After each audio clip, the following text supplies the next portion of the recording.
Hello and welcome back to Learning Tarot at the Crone Zone. So far, we are looking at joining the dots in this big deck of cards by grouping the cards together according to numbers. So we'll have a family of cards, one from the major, and four from the minor, that all belong to the same number. And we've looked so far at number 1, number 2, and today we're going to look at number 3. It can be very handy as a peg, just for our mind, a little prompt, to have a single word association for the numbers. And, many people will do this. You'll find this in all over the place. But mine, excuse me, the dog's here again. Mine will be as follows. So number 1 is beginnings. Number 2 is duality. And number 3 today is growth. Okay, so number 3 in the Major Arcana is the Empress card. So you will need to take out the beautiful Empress. You will also need the 3 of Swords, the 3 of Wands, the 3 of Cups, and the 3 of Pentacles. And if you heard a growling noise while I was doing that, it's not my stomach, it's Chubbs, who's down below.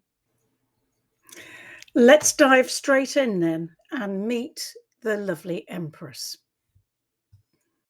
You can see straight away that this is a lush, luxuriant card.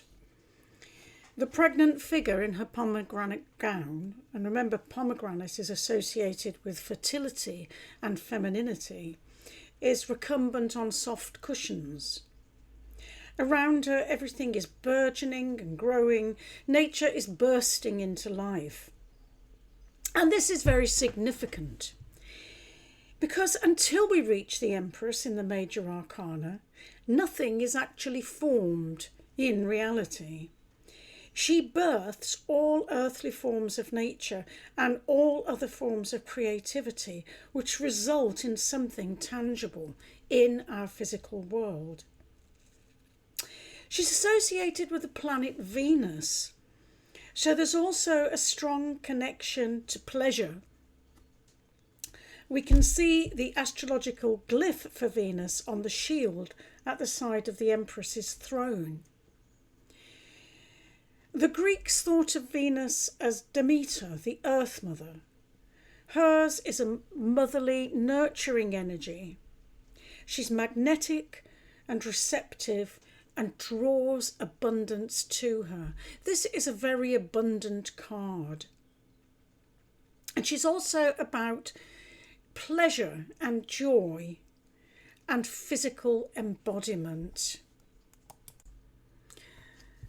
So as we've done before with the other cards we've looked at so far, let's consider the Empress with the minors of the same number. So that is the 3 of Swords, the 3 of Wands, the 3 of Cups, and the 3 of Pentacles. When the Empress presents herself in a spread, she indicates abundance, as I've said. We may be pregnant with the inspiration for something new we want to bring about. And sometimes there could even be news of an actual pregnancy. We could be nurturing others, or nurturing our own artistic creation, or our gardens. We could be taking delight in enjoying our senses and the arts in all their forms.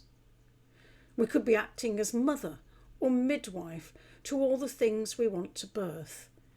And there may well be an emphasis on beauty. Because 1 and 1 make 3, the 3 is obviously a growth number, And it's also a very magical number. You might want to do a bit of research into 3. Really a part of magical traditions and crops up again and again and again. And I'm glad we've reached the 3 today, because there are only really 9 numbers that we'll be looking at, because by the time we get to 10, you're cycling back to 1. And that means that today, when we finish today, we're a third of the way through the numbers. So let's look now at the other number 3s in the family of 3. And we're starting with the 3 of Swords. People often recoil when they see the image on the 3 of Swords. It's quite gruesome, and it can be disconcerting to some people when it turns up in a spread. So what's it about? Well, one of the things it's about is what blocks and stops us developing. And remember, Swords is a realm of thinking. So what's blocking our growth, our creativity, could be negative thinking. Now, it may be in one instance, that our wonderful new scheme, our idea, is being pierced by harsh logic from others, or that their rationality is raining on our parade, walking over our dreams with hobnailed boots. It could also be that we're doing this to ourselves. When we move towards a goal or towards growth, it can be painful. Birth is painful. If we want to create or develop something, we can fail. There can be aspects of comfort we have to leave behind. There can be disappointment, rejection. In fact, in the initial stages of development, this may often be the case. But this is the mind dwelling on the painful and negative, and so wounding the heart with negative self-talk. The mind's focus is on what is not working, and there's a danger here of us shutting down and crawling back under our stone, and that development not actually happening. But 3s are early stages, and you need to be kind to yourself in this instance. Shut down the defeatist self-talk and move on. It's all part of a process, and these are early days. Now, the 3 of Wands can look so similar to the 2 of Wands that meanings between the two can become a little confused. So it's important to flag that up and really home in and drill down on what the difference is between them. Both show figures, the same figure, we think, contemplating the horizon. 2 of Wands is planning. 3 of Wands, crucially, is the first stages of development. That 3rd wand is firmly planted. Initial progress has happened. Look how the wands are breaking into leaf. There are new opportunities to seize now, and the figure's immersed in them. You notice he's no longer in profile. His back is to us, and he's giving his full attention to the horizon. He's reading and reflecting to further inform his next actions. How is it looking? How is this start working out? He's assessing how he can grow and develop even more. He's thinking big. The rubber is hitting the road. He wants to know, how can he take this beginning, this secure beginning, and really run with it? So just a tiny detail while I'm thinking of it is that if you look at the 2 of Wands, the figure is in profile, as I've said, but he's standing on the threshold. There's like a portal created by the 2 wands. But you can see in this card, he's passed over the threshold. He's actually gone through that doorway, that portal. The process is now underway. Okay, thank you. And so now we move on to explore the 3 of Cups. Now, we've said the Empress is associated with the planet Venus, which, as well as being about creativity, is also about beauty, art, enjoyment, and pleasure. And this is certainly reflected in these three female figures that we see dancing and drinking and celebrating in each other's company. Their arms are embracing each other. There's a great sense of community and of thoroughly enjoying being together. This image always reminds me of Renaissance paintings of the Three Graces. And I'm sure Pamela Coleman Smith had these in mind when she painted this. I just want to reflect on the Three Graces. There was Algaia, who was elegance, brightness and splendour. Thalia, who was youth, beauty and good cheer. And Euphrosyne, who was mirth and joyfulness. And certainly all of those qualities are embodied here in the goddesses. So when we see this card, it's about being with friends, enjoying good times with them, taking delight in each other's company.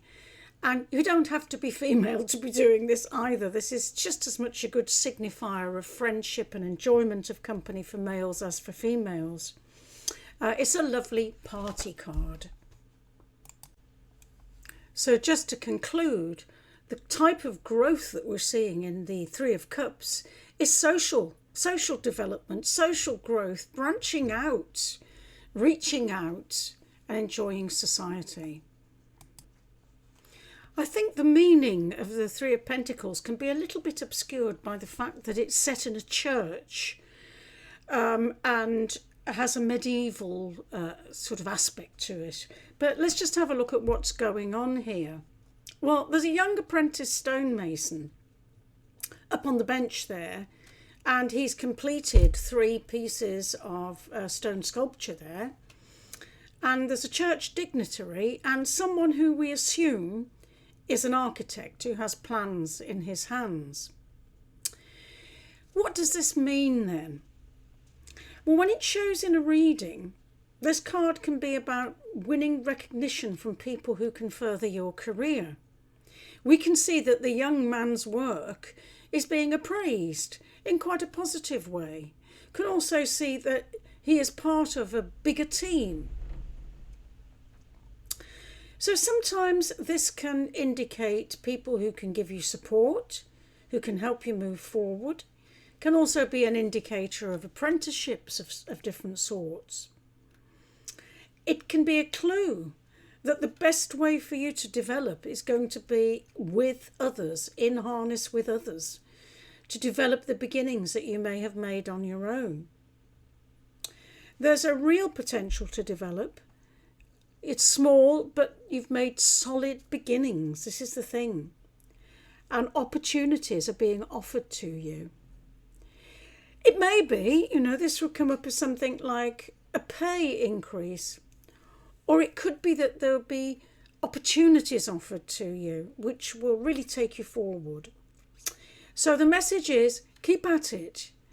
Think about working with others. Your potential has been spotted. I'm having to do a little bit of Empress-like nurturing of chubs who want some attention. So we've seen then how growth can manifest in the different elements. That's air, fire, water and earth. How, the growth will be different according to which aspect of life it's working with.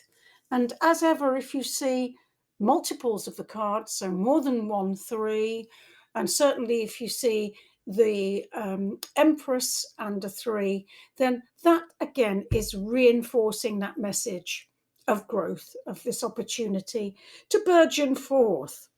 Okay. If you've got any benefit from today's lesson, please give me a thumbs up. And if you want to know when the next lesson's out, then please subscribe and hit the notification bell.